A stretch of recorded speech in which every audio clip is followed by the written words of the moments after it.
गुलजार साहब जब पहाड़ों के बीच गए तब उनके अंदर ये जज्बात आई और उन्होंने इस जज्बात को कविता के रूप में पिरोया है।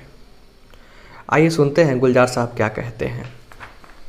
गुलजार साहब कहते हैं, पिछली बार भी आया था तो इसी पहाड़ ने नीचे खड़ा था, मुझसे कहा था तुम लोगों के कद क्यों छोटे होते हैं। ये पहाड़ उनको कह रहा है। फिर पहाड़ आगे बोलता है, आओ हाथ पकड़ लो मेरा, पसलियों पर पाँव रखो, ऊपर आ जाओ, आओ ठीक से चेहरा तो देखूं तुम कैसे लगते हो। जैसे मेरे चींटियों को तुम अलग अलग पहचान नहीं सकते, मुझको भी तुम एक ही जैसे लगते हो सब। जैसे मेरे चींटियों को तुम अलग अलग पहचान नहीं सकते, मुझको भी तुम एक ही जैसे लगते हो सब। एक ही फ़र्क है, मेरी कोई चींटी जो बदन पर चढ़ जाए तो चुटकी से पकड़ के फेंक उसको मार दिया करते हो तुम।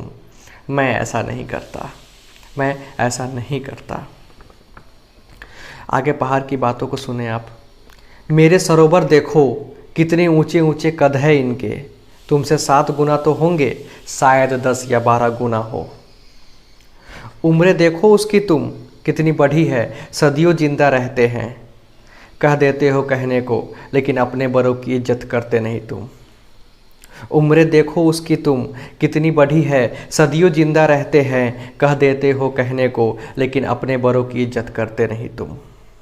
इसलिए तुम लोगों के कद शायद छोटे रह जाते हैं, इसलिए तुम लोगों के कद शायद छोटे रह जाते हैं। आगे पहाड़ बोलता है, इतना अकेला नहीं हूँ मैं तुम जितना समझते हो। इतना अकेला नहीं हूँ मैं तुम जितना समझते हो। तुम ही लोग ही भीड़ में रहकर भी तन्हा तन्हा लगते हो। तुम ही लोग ही भीड़ में रहकर भी तन्हा तन्हा लगते हो। भरे हुए जब काफिले बादलों के जाते हैं, झप्पा डाल के मिलकर जाते हैं मुझसे। दरिया भी उतरते हैं तो पाँव छू के विदा होते हैं। मौसम मेहमान है, आते हैं तो महीनों रह कर जाते हैं। अजल अजल के रिश्ते निभाते हैं। तुम लोगों की उम्रें देखता हूँ कितनी छोटी छोटी मयादों में मिलते और बिछड़ते हो। तुम लोगों की उम्रें देखता हूँ कितनी छोटी छोटी मयादों में मिलते और बिछड़ते हो। ख्वाबें और उम्मीदें भी बस छोटी छोटी उम्रों जितनी। इसलिए क्या तुम लोगों के कद इतने छोटे रह जाते हैं। इसलिए क्या तुम लोगों के कद इतने छोटे रह जाते हैं। धन्यवाद।